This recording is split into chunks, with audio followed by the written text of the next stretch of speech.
اچھا جی، جس طرح آپ شرکیہ بارات کے حوالے سے بریلوی دیوبندی اور حدیث کی کتابوں کا پوسٹ مارٹم کرتے ہیں، اس طرح شیعہ کی کتاب کا کب کریں گے؟ بات یہ ہے کہ اس دن کریں گے جب ہماری ویب سائٹ کا نام اہلتشیع.com ہوگا.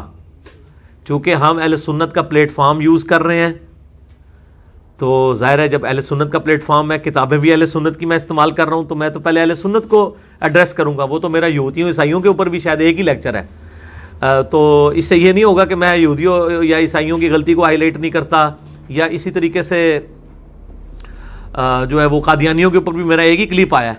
تو اس طریقے سے مطلب یہ تو جذباتی باتیں.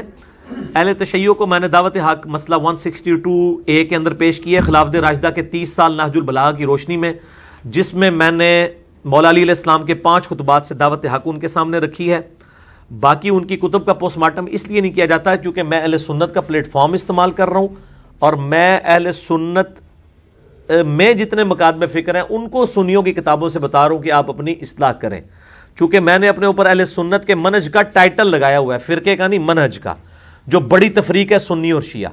اس لیے میں نے سنیوں کو ہی ایڈریس کرنا ہے، چونکہ میں کتابوں ان کے حوالے دیتا ہوں نا، تو اس لیے میں نے انہی کی غلطیاں ان کے اوپر ہائی لائٹ کرنی ہے. جب یہ اپنی غلطیاں مان لیں گے، اپنی اصلاح کر لیں گے، تو پھر اہل تشیع کو اپنا منہ بھی دکھا سکتے ہیں. میں نے اس کے باوجود نہج البلاغہ کی روشنی میں مولا علی علیہ السلام کے 5 خطبات سے شیعہ کو پورا خلافت راشدہ کا مقدمہ سمجھایا ہے. مسئلہ 55B ہے میرا حدیث قرطاس کے اوپر، جس میں میں نے سیدنا عمر کا دفاع کیا. میں نے یہ ساری باتیں کی ہیں، اور ساتھ ساتھ ان کی کتابوں کے اس حوالے سے حوالے پیش کیے ہیں کہ ان کی کتابوں میں بھی اہل سنت کے موقف کی کئی معاملات میں تائید ہوتی ہے. باقی ان کی جو وہ معاملات ہیں، میرے تو ہر لیکچر کے اندر آتا ہے کہ یا علی مدد کہنا شرک ہے. جب میں ہر دوسرے لیکچر میں یہ بات کر دیتا ہوں تو ظاہر ہے میں تو بنیادی اختلاف کر رہا ہوں نا.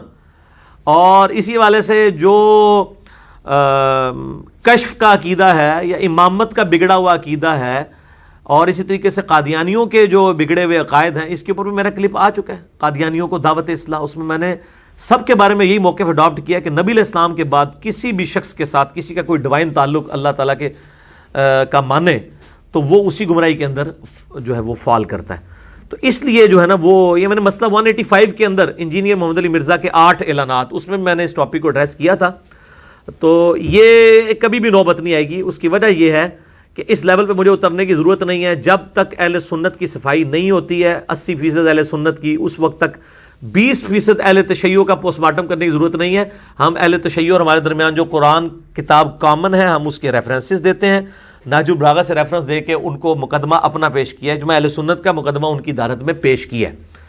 تو اس لیے ان باریکیوں میں جانے کی اس لیے ضرورت نہیں ہے کہ میں پہلے اپنے گھر کی صفائی کر لوں اہل سنت کی کتابوں، کیونکہ میں نے سنی پلیٹ فارم استعمال کر لیا نا. اگر میری ویب سائٹ اہل سنت پاک.com نہ ہوتی تو پھر میرے لیے معاملہ آسان ہوتا. میں سنی شیعہ تفریق میں اہل سنت کے منہج کو صحیح سمجھتا ہوں، اہل تشیع کی میں تکفیر نہیں کرتا ہوں، ان کے ساتھ اختلاف رائے رکھتا ہوں.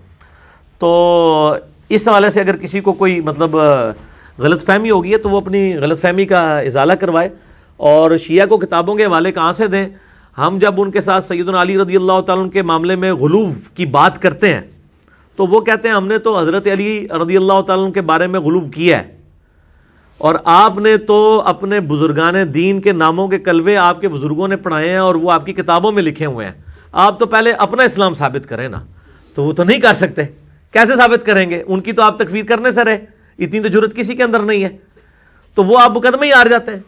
پھر وہ کہتے ہیں ہم جب کہتے ہیں کہ مولا علی علیہ السلام نے ابو بکر عمر عثمان رضی اللہ عنہ مجمعین کی خلافت کو انڈورس کیا نہج البلاغہ میں، تو آپ مانتے کیوں نہیں ہیں؟ وہ کہتے ہیں کہ جی بخاری مسلم میں نماز کا طریقہ رفع الیدین کے ساتھ لکھا ہوا ہے، تو دنیا کے جو سنی ہیں 80% سنی تو رفع الیدین سے نماز ہی نہیں پڑھتے ہیں. تو آپ لوگوں نے کیا بخاری مسلم مان لی ہے؟ تو پریکٹیکلی تو انہوں نے مانی، تو دونوں ہی امام میں ننگے ہیں نا. تو میرا چونکہ ایمفسائز ہوتا ہے عقیدے کے اوپر، عقیدے پہ میں نے سب سے زیادہ عقیدہ توحید کے اوپر کام کیا الحمدللہ. مسئلہ نمبر 3 ہے، مسئلہ نمبر 43 ہے، اور کئی ہیں، بلکہ ہر دوسرے لیکچر میں. ایون میں نے سیدنا حسین علیہ السلام کے دفاع میں اور حضرت علی علیہ السلام کے دفاع میں جتنے بھی لیکچر دیے سب میں نے یا علی مدد کو شرک ڈکلیئر کیا ہے اور قرآن حکیم سے ریفرنسز دیے ہیں. اس کے بعد تو مجھے کسی سے سرٹیفکیٹ حاصل کرنے کی ضرورت نہیں ہے. اور اس میں الزامی جواب دے دیتا ہوں کہ پاکستان میں آلموسٹ 12 سے 15 کروڑ بریلوی ہیں آؤٹ آف 22 کروڑ. وہ تو سارے اہل حدیثوں کو گستاخ رسول سمجھتے ہیں.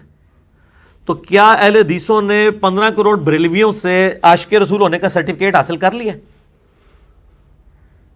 نہیں کیا.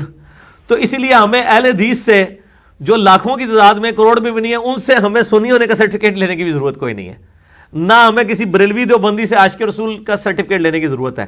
ہمارے الحمدللہ دلائل لوگوں کے سامنے، ہم نے بالکل پورے کا پورا معاملہ لوگوں کے سامنے کھول کے رکھ دیا ہے کہ کون عاشق رسول ہے اور کون گستاخ رسول ہے. مسئلہ نمبر 71B 5-6 سال پہلے ریکارڈ کروا دیا تھا. انڈیا اور پاکستان کے بزرگوں کی 19 گستاخانہ عبارات کا تحقیقی جائزہ.